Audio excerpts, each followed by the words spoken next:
पूर्ति की लोच क्या है वो तो समझ लिया आपने। ये भी समझ लिया कि पूर्ति के प्रमुखता 5 श्रेणियाँ होती हैं, कभी एक से ज़्यादा, कभी एक से कम, कभी एक के बराबर। भाई पूर्ति की श्रेणियाँ समझने के बाद ये भी तो पता करना होगा कि ये जो लोच है, पूर्ति की लोच कैलकुलेट कैसे करते हैं भाई। पूर्ति की लोच किसे कहते हैं वो तो पढ़ लिया, जैसे किसी वस्तु की कीमत में होने वाले परिवर्तन और उसकी में पूर्ति में की मात्रा में होने वाले परिवर्तन के बीच के संबंध को पूर्ति की लोच कहते हैं। या फिर यूँ कह सकते हैं वस्तु की कीमत में प्रतिशत परिवर्तन से उसकी पूर्ति की मात्रा में प्रतिशत परिवर्तन के बीच के अनुपातिक संबंध को पूर्ति लोच कहते हैं। अब इस चीज़ को विद एग्जाम्पल मैं आपको बताने वाला हूँ कि एक्चुअली में पूर्ति लोच की गणना कैसे करते हैं। पूर्ति लोच की कैलकुलेशन करने के लिए बेसिकली हमारे पास एक ही विधि है, अनुपातिक, जिसको प्रतिशत विधि के नाम से जानते हैं। अनुपातिक या प्रतिशत विधि के द्वारा पूर्ति की लोच की गणना की जाती है। नॉर्मली पूर्ति लोच को हम ES के माध्यम से दिखाते हैं, कहीं पर कैपिटल लिखा रहता है, कहीं स्मॉल लिखा जाता है, डजेंट मैटर, कोई फ़र्क नहीं पड़ता है। आप उसको लिखो अपने हिसाब से जैसा आपको अच्छा लगता है। पूर्ति लोच की जो अनुपातिक या प्रतिशत रीति है, इसके बारे में प्रोफेसर मार्शल ने ही एक्सप्लेन किया था। इसके लिए पूर्ति में होने वाले अनुपातिक परिवर्तन और कीमत में होने वाले अनुपातिक परिवर्तन का अनुपात निकाला जाता है। और यहाँ पर जो फार्मूला यूज़ किया जाता है पूर्ति लोच के लिए वो क्या होता है, वस्तु की पूर्ति में अनुपातिक यानी कि प्रतिशत परिवर्तन बट्टे वस्तु की कीमत में होने वाला प्रतिशत परिवर्तन। अगर प्रतिशत दिया हुआ है तो प्रतिशत का प्रयोग करेंगे इस विधि का। कीमत में प्रतिशत परिवर्तन से वस्तु की पूर्ति की मात्रा में होने वाले प्रतिशत परिवर्तन को भाग कर दिया जाता है। या फिर अगर हमारे पास इकाइयों में दे रखा है, यूनिट में डेटा दे रखा है, तब हम इस विधि का प्रयोग करेंगे delta Q upon Q multiply by P upon Q। इस विधि को कई जगह पर अलग अलग मेथड से लिखा गया है। इसको कहीं पर इस तरह भी लिखा जाता है delta Q upon Q multiply by P upon delta P। कहीं कहीं इसको लिखा जाता है delta Q upon Q divided by delta P upon P। तो लिखने का तरीका अलग है, फार्मूला एक ही होता है। जहाँ पर जो डेल्टा Q होता है इसका मतलब होता है पूर्ति में परिवर्तन।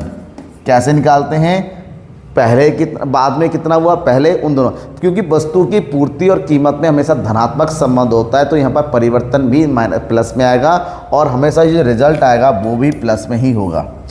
कीमत में कमी होगी तो पूर्ति में कमी हो जाएगी, कीमत में वृद्धि होगी तो पूर्ति में वृद्धि होगी, यानी कि आंसर हमेशा प्लस में आएगा। जहाँ पर डेल्टा P का मतलब होता है वस्तु की कीमत में होने वाला परिवर्तन। अब इसके लिए हमें क्वेश्चन समझने पड़ेंगे। क्वेश्चन कैसे होता है, एग्जाम में क्वेश्चन कैसे होता है, इस तरह से होता है। किसी वस्तु की ₹12 प्रति इकाई कीमत पर 500 इकाइयों की पूर्ति की जाती है। जब वस्तु की कीमत 12 रुपये है तो 500 इकाइयों की पूर्ति की जाती है। इसकी कीमत बढ़ के 15 हो गई। आपको क्या लगता है, वस्तु की कीमत थी 12, इकाइयाँ हो रही हैं 500, कीमत बढ़ के होगी 15, तो ऐसी बात है पूर्ति की इकाइयाँ भी बढ़ जाएंगी। तो पूर्ति की मात्रा बढ़ के कितनी होगी, 650। तो बताओ पूर्ति की कीमत लोच कितनी होगी। तो कीमत लोच की गणना करने के लिए बेटा ध्यान में रखना, जब इसको सॉल्यूशन करेंगे यानी कि हल करेंगे तो सबसे पहले जो दिया हुआ वो लिखा जाए। एक तरफ लिखिए वस्तु की कीमत यानी कि P और एक तरफ लिखिए वस्तु की पूर्ति की मात्रा यानी कि Q। ठीक है, पूर्ति की मात्रा। जब वस्तु की कीमत है 12 तो पूर्ति की जा रही है 500 यूनिट, ये रुपए में है। जब वस्तु की कीमत बढ़ के होगी 15 तो यूनिट हो रही है 650। वैल्यू लिखने के बाद सॉल्व करने के लिए सबसे पहले हर बार आप क्या कर लीजिए, यहाँ पर फार्मूला लिखा करेंगे। और फार्मूला क्या होता है, पूर्ति की लोच यानी कि ES elasticity of supply equal to delta Q upon Q multiply by P upon delta P। इस फार्मूले का प्रयोग करेंगे। फार्मूला के अकॉर्डिंग डेल्टा Q यानी कि पूर्ति की मात्रा में परिवर्तन वो कितना होगा, देखिए डेल्टा Q बराबर 500 से हो गया 650 यानी कि 650 माइनस 500 कितना हो गया 150। फिर हमें चाहिए Q हमेशा पुराना वाला होता है यानी कि 500 यूनिट, राइट। फिर हम निकालेंगे डेल्टा P बराबर होता है कीमत में परिवर्तन। 12 से हो गया 15 यानी कि कितने का परिवर्तन हुआ, 3 रुपये का। पुरानी कीमत कितना है 12 यानी P बराबर हो गया 12। ठीक है, अब यहाँ पर जो भी वैल्यू हमने निकाला उसको उठा के रखिए। सबसे पहले हमें क्या चाहिए, डेल्टा Q चाहिए।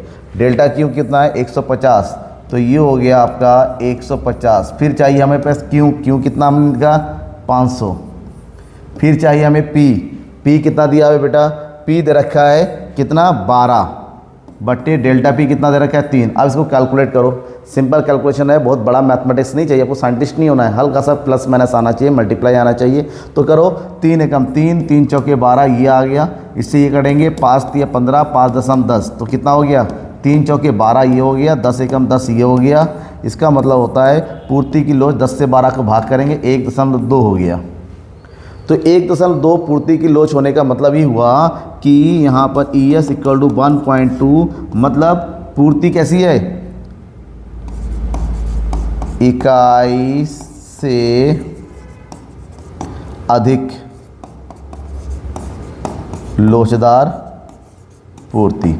हमारा जो पूर्ति है इकाई से अधिक है, समझ में आ गया। ये एक टाइप का क्वेश्चन हो गया। वहीं पर एक क्वेश्चन कुछ इस तरह से होता है, क्या दे रखा है, किसी वस्तु की 5 प्रति इकाई कीमत पर 600 इकाइयों की पूर्ति की जाती है और यदि इसकी कीमत बढ़ के 6 प्रति इकाई हो जाए तो पूर्ति की मात्रा 25% बढ़ जाती है। तो पूर्ति की कीमत लोच ज्ञात कीजिए। देखिए यहाँ पर पूर्ति की मात्रा में प्रतिशत परिवर्तन दे रखा है, क्या दे रखा है,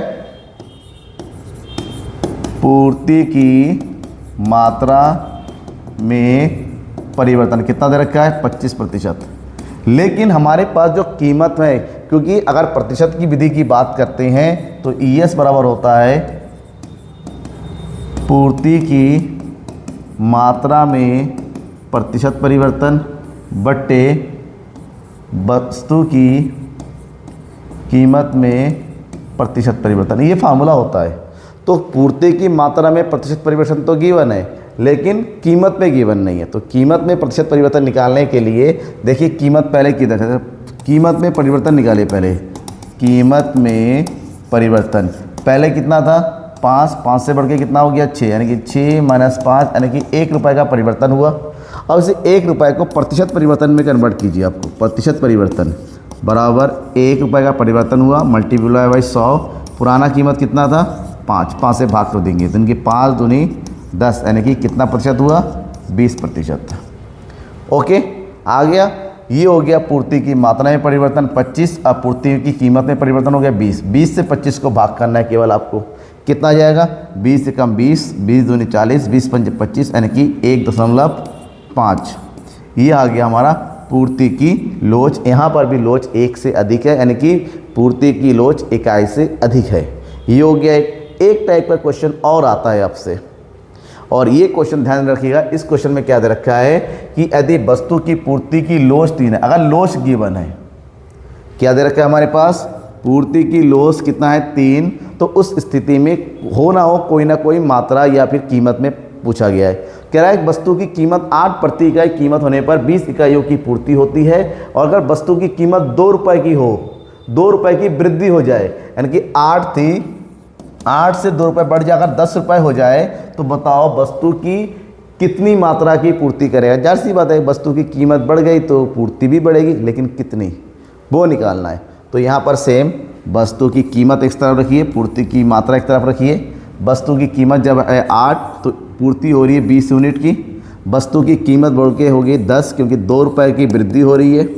तो पूर्ति की मात्रा कितनी है वो निकालेंगे। हम मानते हैं पूर्ति की मात्रा कितनी है x, ठीक है।